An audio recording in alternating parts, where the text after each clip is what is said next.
بایوں کا علم حاصل کرتے ہیں. پڑھے قرآن، پہلی وحی اقرا بسم ربک الذی خلق خلق الانسان من علق. یہ عین لام قاف یہ ساری کی ساری بایو ہی تو ہے.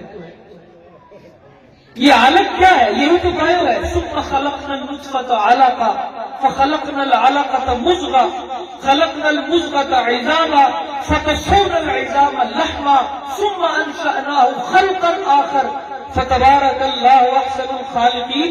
یہ ساری کی ساری بایو یہ قرآن نے پہلی وحی میں اتار دی تھی، جسے پڑھ پڑھ کے قرید کے سرچ کر کے تحقیق کر کے ریسرچ کر کے لوگ آج MBBS کی ڈگری حاصل کر رہے ہیں. یہ ہمارے حفاظ کا پہلا سبق ہوتا ہے. تو یہ اپنے اندر سے احساس کمتری، انفیریورٹی، کمپلیکسٹی یہ نکال دیجئے کہ ہم مولوی ہیں. زمین سورج کے گرد گردش کر رہی ہے یا سورج زمین کے گرد گردش کر رہا ہے، یہ کہکشاں رکی ہوئی ہے، چل رہی ہے، یہ گلیکسی سسٹم کیا ہے، آج تک سائنسدان تحقیق کر رہے ہیں. آج تک تحقیق کی جا رہی ہے اور تحقیق ہوتی رہے گی.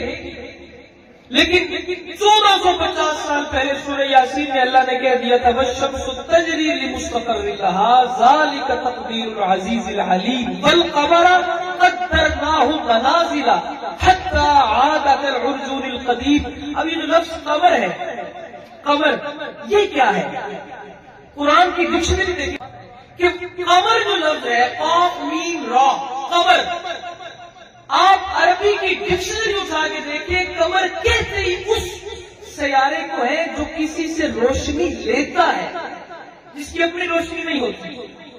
سائنسدان آج اس تحقیق پہ پہنچے ہیں کہ چاند کی اپنی روشنی نہیں ہے، سورج سے لیتا ہے. 1450 سال پہلے اللہ نے چاند کو قمر کہہ کے بتا دیا. تسی بعد میں تحقیق کرو گے، میرے مصطفیٰ نے پہلے دس دیتا ہے کہ یہ چاند سورج سے روشنی لے رہا ہے.